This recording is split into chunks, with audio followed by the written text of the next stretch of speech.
So I was investigating the Contra Costa County Detention Facility for potential fraud, in which I believe that the members of the Contra Costa County Detention Facility have been embezzling money and skimming money from inmates' accounts, in which I have found inconsistencies in my account when money was being deposited.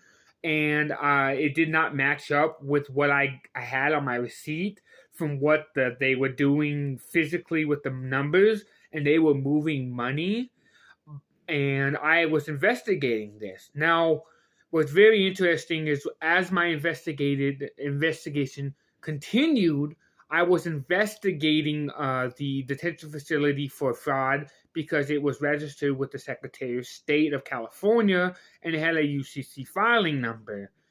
Now, the Contra Costa County Detention Facility was terminated. It was no longer an active business. It had been Franchise Tax Board suspended, as well as Secretary of State suspended. Yes, they are holding people for profit, and they are doing this illegally and lawfully.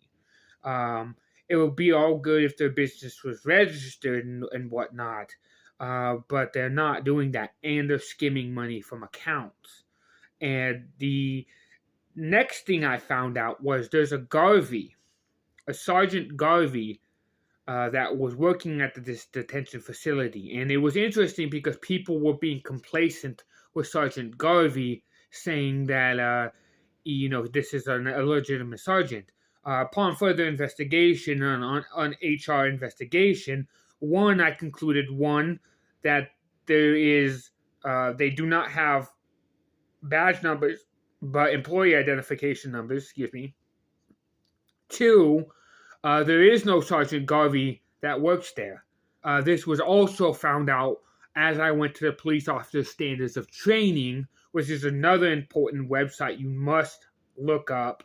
This is what they get their licenses. This is how the officers are licensed and registered to be law enforcement officers. Remember, no one's ever made this argument. Their license is just like a DMV license. It is only a license to practice being a law enforcement officer. It only gives you a permission to arrest people and do this. When they go beyond the scope of their duty, they are no longer officers. And given the fact that Sergeant Garvey was never an officer to begin with, that he was impersonating an officer, this is atrocious behavior by Contra Costa County. I actually found another thing that the sergeant was using an identification number. Now I'm going to try to find out whose identification number that is to see if it is in fact Sergeant Garvey. I was looking through my detention slips, and I found he put his employee identification. Now, I find it very, very interesting that the detention facility, the sheriff he's actually living in Nevada. I did a background search on him to see who he really was, right? And I found out that the David O. Livingston, right after he got elected, moved to Nevada. He's not even living in California. He's living in Las Vegas, Nevada. And he's not even in the state. And what is he doing with this money? Where is this money going? Is it going into his personal finances? See, this is the stuff why you need to find out with the First Amendment stuff. This is the stuff that the First Amendment is used for. And the public, this is called public information request. These are all public information. I can't get in trouble for looking up his name and finding out where he lived because it's public information. Now, if I posted it publicly and said, go get that guy, that's different. But if I'm using it for an investigative purpose to investigate fraud, that is a different subject. And this man is defrauding the Contra Costa County Sheriffs by allowing criminal behavior such as Sergeant Garvey and other officers who probably don't have other names. I bet if I go through the roster list, I bet you I can find out who is legitimate and who isn't legitimate. This is why it's important for people to get the identification, the badge number, not to just get it and parade around and say, oh, I got the badge number. Look how bad these officers look violating my rights. You have to go and investigate, truly investigate. And when you find out what they're truly doing to people and how they're truly screwing people, you will be just like me. But you have to study. It's not just a simple, I got a camera, I can take a picture of somebody, I can take video of somebody. It's actually going and investigating it. Once you have their badge numbers, now you have it on video. Okay, now what can I dig up through public information request? What can I dig up for administrative records request through the courts? What can I do through a FOIA to ask and get federal records? Because these are all, remember, the training is all through public records. You can get all that information. It's all public. And people should be aware that law enforcement has to be held to a higher standard. I mean, this is why I file complaints to the Post, because Post would then send a letter, an internal investigation will occur. You can't just don't even bother going in anymore. Just go straight to the website, go straight to Post. And the police officer's standards of training, file a complaint there. It will automatically go to them. You put all your information in, and it will automatically go straight to them. And I don't care what these other guys are saying. I don't want them to have my information. I want them to have my information because when they know where I live and they come and harass me at my home, I can make even more issues and bring up more issues because they can't just harass you. And they can't just continuously bug you because you're using the First Amendment. I actually had people, I was actually being physically oppressed with a physical lawsuit where they filed a workplace violence restraining order, case number 19-2443, City of Martinez versus Elijah Dominguez. And these you can look that up on and find it on the internet. And these individuals literally went out of their way to violate. On the second page, they actually literally said he's using his First Amendment. Basically, I'm writing complaints and challenging the authority of law enforcement and the city's authority because I'm using my voice to do so. Because I'm using the appropriate means. See, it's understanding the law. See, you can quote the law all you want. But if you do not apply the law, then you do not have the wisdom to actually do this. You're just looking for attention. And this is why First Amendment auditors are poorly looked upon. See, people like me who do audits and been doing this for many, many years. I've been doing this for almost 20 years. I've been doing this since I was very, very young. I was a child. I've been very interested. I knew this is what I wanted to do. I knew that there's something wrong with society. I could just feel it. There was something wrong with it. I had a gun pointed at me at law enforcement when I was 7 years old, and I knew at that point something was wrong and something had to change.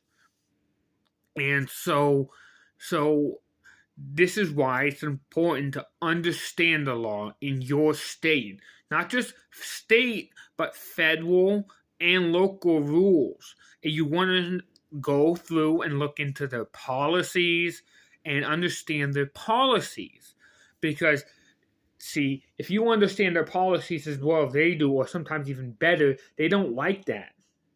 Yes, they'll put hands on you, but don't ever resist. Let them take you into custody. Call an attorney. Explain to them what happened. They have your phone. You have it on recording. It's okay if you stop it at this point. It's okay if you stopped it already at this point or further in the video. This means you weren't interested in what I said. But understand, always record. Don't ever stop your recording. They say you need to turn off your phone. Don't do that. Record always. Never turn off your phone. They will try to tell you to turn off your phone, and they will try to deter you from recording their misconduct. In Martinez, they don't even have Some of them don't even have body cameras yet. They aren't even in compliance with the law. And the officers and the city of Martinez refuses to comply with the law. It's ridiculous, their criminal behavior and what they're getting away with. And because you have a First Amendment and you have these types of tools available, you have to understand them, and you have to be able to applicably use them. Meaning, if you don't use them, you don't have them. And people need to, that First Amendment auditors are making people like me and other auditors who truly know their rights look foolish. And this is not right. And I just wanted to make this video to let people know that we can be the change, but we have to understand what our rights are, and we can't waver them, and we can't get afraid or intimidated by them, by letting them bully us. I was literally tortured, starved to death in the jail, where I lost 50 pounds due to not eating because the food was so poor, because I couldn't eat anything because of my health conditions. And they refused to get me medical.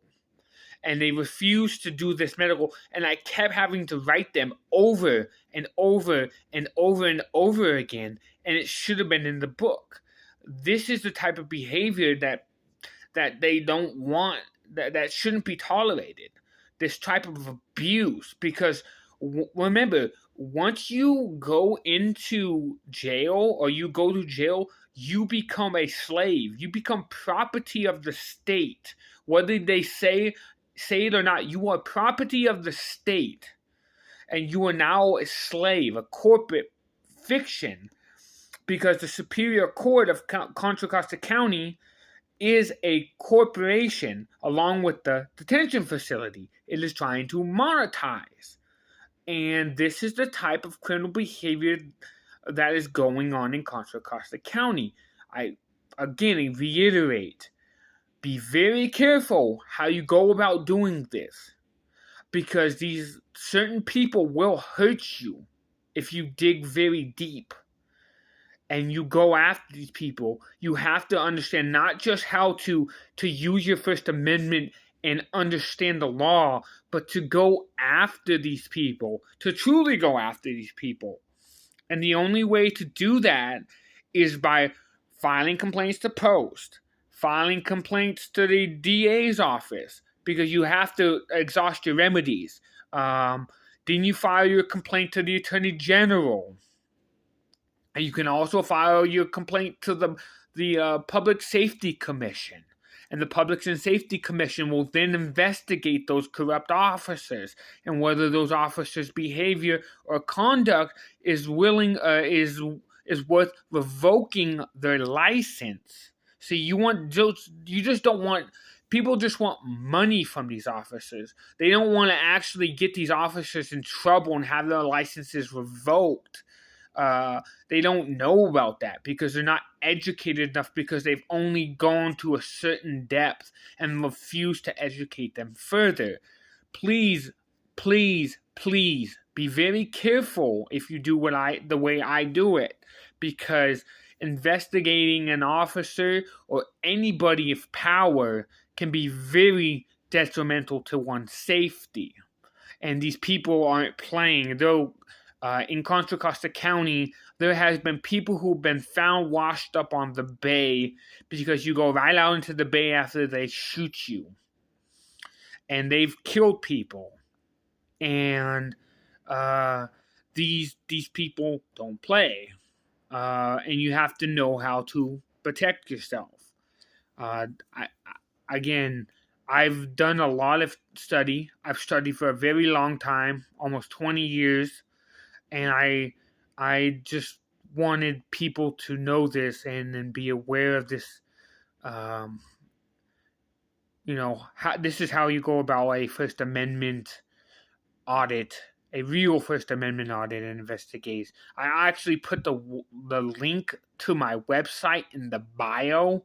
I actually have a FOIA request from Post, from the Martinez Police Departments, from Concord Police Departments, from the Sheriff's Departments, and various other agencies in California, where I had requested public information on officers. And it is it's a tasking. You will have to file lawsuits at certain times. Sometimes you can get the information very easy. Sometimes it's hard and very difficult to get the information.